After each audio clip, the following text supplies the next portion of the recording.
Honey, I'm home. Back here, sweetie. How was it? Worst weather I've ever seen.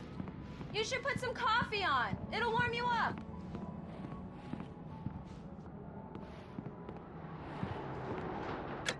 Coffee's on. Great, thanks. I'll need it if I'm gonna finish this by tomorrow.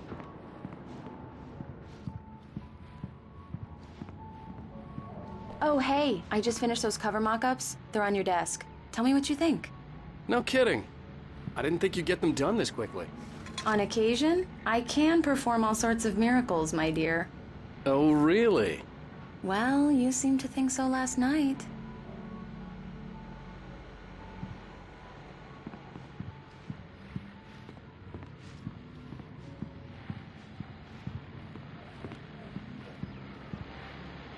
These look really good. Oh, sure, until Barry gets his hands on them. Which, by the way, will happen... It's true what they say about the fall and the sudden stop at the end. I'd lain here in the snow while the lurid chain of scenes that had led me here kept playing in my head. A rerun of my own private snuff movie. A memory of my corpse. Alone at my own wake. Thinking in metaphors again. The femme fatale was gone. Only a sour taste remained of the kiss that killed me. This was a late goodbye. 13 years after I'd gotten my revenge, it had finally caught up with me. It had been a long time to bear the pain. My blood painted the snow red. A gruesome slushy dissolved all the scattered painkillers and leisurely dripped down to the sewer, mingling with the bile of the city, becoming one with it. I can see them now. My wife and my baby. Honey, I'm home. ...for my dead body. The last time was the last time. Oh, and speaking of Barry, he called. Alan! Alan, please check the fuse box. I'm right here. I'm on it, honey. Please hurry. Honey, it's a power outage. I've got the flashlight. Okay. Hi. You okay? I'm sorry. It just really spooked me. Don't worry. We'll just break out the candles. I know it's stupid, but it's just... especially when I'm not prepared for it, you know? It gets to me. I love you. Tell me a story, writer. Okay. I used to have these nightmares when I was a kid. The dark really spooked me, too. When it got bad, my mom gave me this old light switch. She called it the clicker. The clicker, huh? Yeah. If I ever got scared of the dark, I could just flip the switch and a magic light would scare the monsters away. Oh, sure. Here it is. Alan. Maybe it'll help you, too. Yeah, nice story, writer boy. You made that up right now, didn't you? No. Seriously. I love you, even if you are a liar. Thanks for this.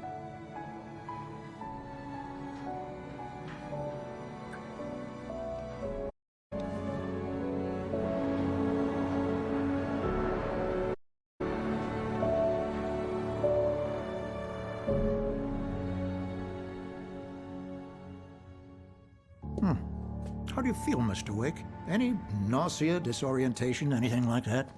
Mr. Wake, how are you feeling? I'm okay. My head's fine. I had to lie about my headache and memory loss. Me to a hospital for tests. I couldn't leave without Alice. Very well. I don't think you have a concussion, but you've obviously been through quite a shock. You should take it easy for a couple of days. Thanks. Mr. Wake, we're done here. If the pain gets any worse or you experience any other symptoms, you should come see me. I'll let you get on with it then. Sarah, Breaker, is waiting for you. She's very good at her job. I'm sure she can locate your wife in no time. Nelson was the image of a small-town doctor. Sheriff Breaker had called him to the station to take a look at the cut in my head.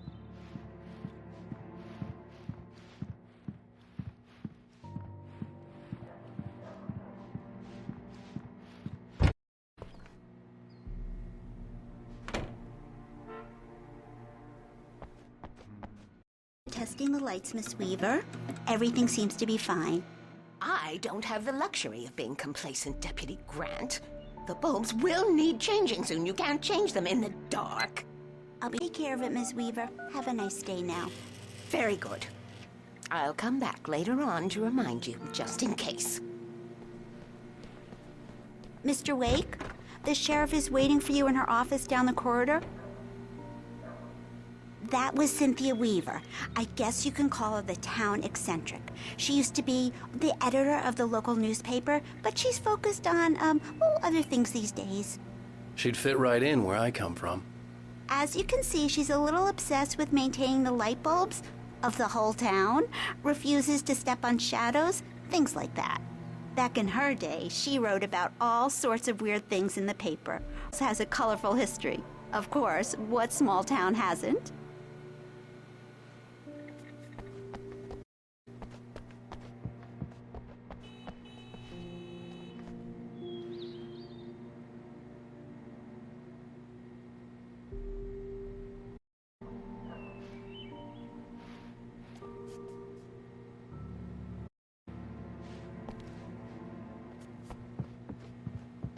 Come in, Mr. Wake. Your phone's on the desk. The battery was dead. It's charged now.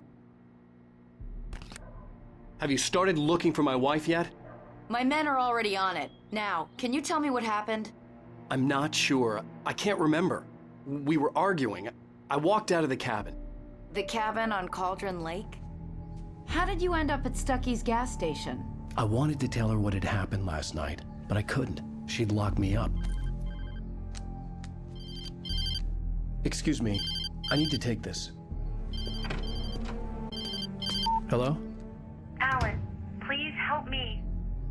Stop talking to the law. You'll do exactly what I say if you ever want to see your wife again. Who is this? Go to the back lot. There's left. Look inside the junk. I left a little something there to convince you we're all on the same page here. After you ditch the cops, you're gonna meet me in Elderwood National Park. There's a spot called Peak. Midnight. Don't do nothing stupid, Mr. pal. Wake, can I help you with We're anything? watching you. I need to get some air. The sheriff said I could go out back. Of course, Mr. Wake. You can get there through the cell corridor. Just don't mind Walter in there. He's one of our regulars. Yeah, it's Mulligan here. I'm at Stucky's gas station with Thornton. There's no sign of him. Over. Wait. Yeah, this is Thornton. Look, we located the parade float. It's here. That's some good news, right? Stucky was supposed to be driving it at the rehearsal today. Over. Oh, give me that. Mulligan here. Looks like someone really trashed the garage. Over. Okay, roger that, guys. Keep looking for Stucky. Jane's out.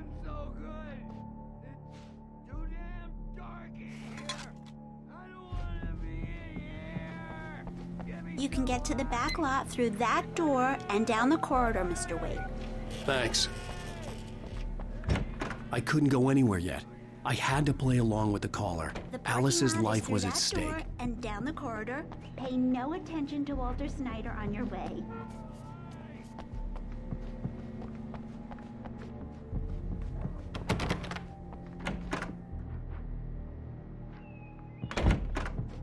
Just go through the door there and past the cells. The door at the end of the corridors leads to the back lot, Mr. Wake.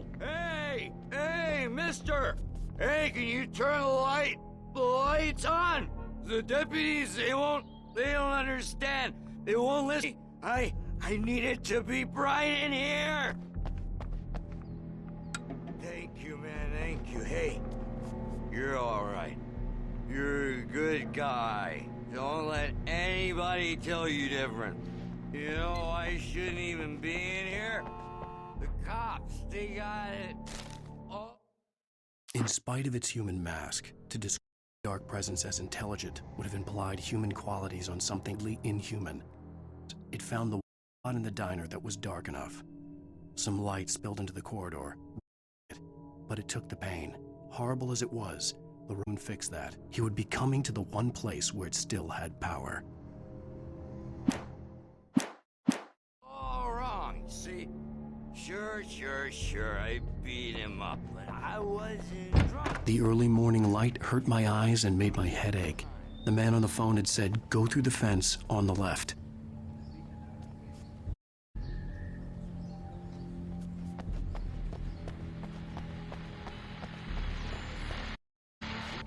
Well, folks, it's been a long night, and it's about time for me to sign off for a while. God knows I need my beauty sleep. Just one more item before I go. It's been a busy night for the sheriff's department. We've had a few broken windows, even a report of shots fired on Main Street. Deputies Mulligan and Thornton had to deal with two intoxicated young men who were celebrating the completion of their float. Now, folks, we get this every year. I know it's exciting that the big day's almost here, but let's save it for the party and leave the gunplay petition, huh? There's no point in getting all worked up yet.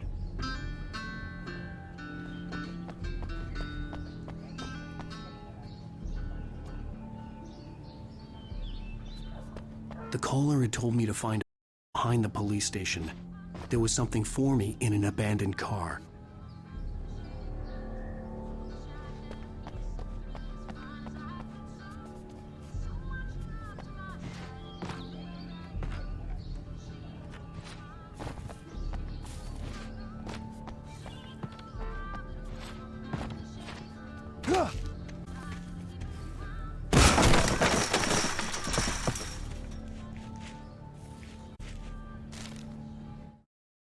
The kidnapper fired his one last time, and the shadow vanished into the darkness it had come from. See? Nothing to it, Wake. The thought of Alice in his hands was revolting. We stood on the wooden platform of Lover's Peak, the waterfall and the mountain behind us, the lights of the radio mast blinking red in the heights above. I fought with the urge to take a swing, force myself to speak.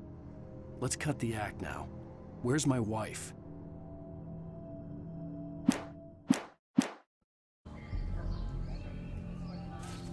Alice's driver's license had been placed on the front seat. The caller meant business. Barry? Ow! Ow! Thank God! Where the hell have you been? I've been trying to reach you for a week, you and Alice. I've been worried sick. I flew out yesterday. I'm here in Bright Falls. Barry, listen to me. I'm at the sheriff's station. Come and get me. I can't talk now. Ow! What the hell is going on? I had to get the sheriff to let me go. I needed to get to Elderwood National Park to meet Alice's kidnappers.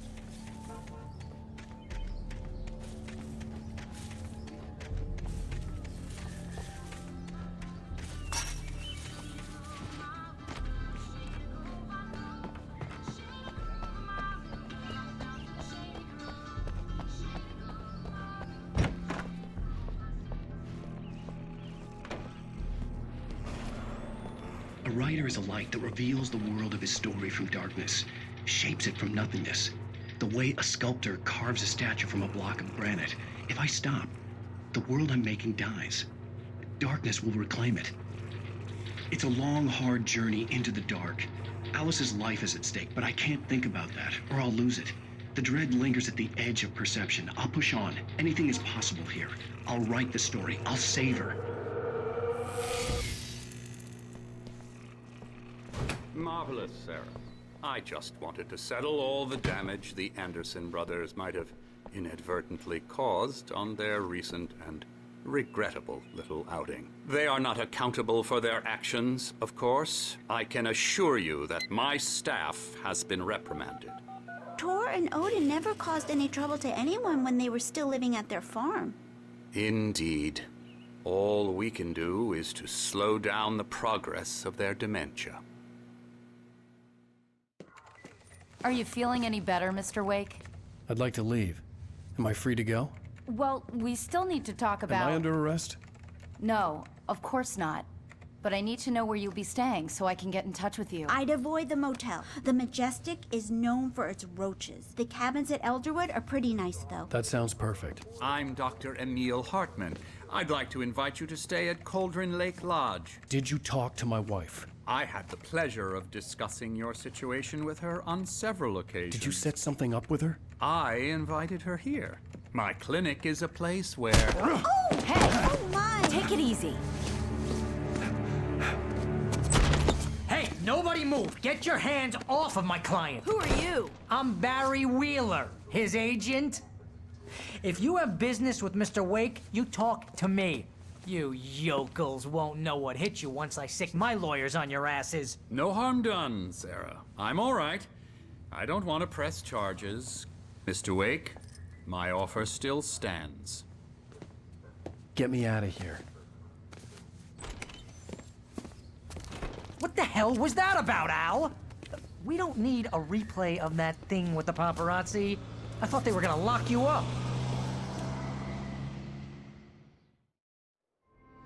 I had to talk to someone. I told Barry everything. He thought I was certifiable, but when he heard about the manuscript, I had him. The fact that I'd written something, even if I couldn't remember it, was enough for him. He smelled money. And he believed that Alice had been kidnapped. Anything beyond that was another story. I had a midnight appointment with the kidnapper in a place called Lover's Peak, somewhere in Elderwood National Park. The plan was to rent a cabin. I don't like it, Al. I don't like any of it. It's not good. In fact, it's the absolute opposite of good. Mr. Wake! Barry, you found him! Hi, Rose. Oh, wow. I was just thinking about you, too. Great. I was just bringing Rusty some coffee. He's on the balcony, looking after Max. Poor thing. I really need to go. Great to see you again, Mr. Wake. Later! Who's Max?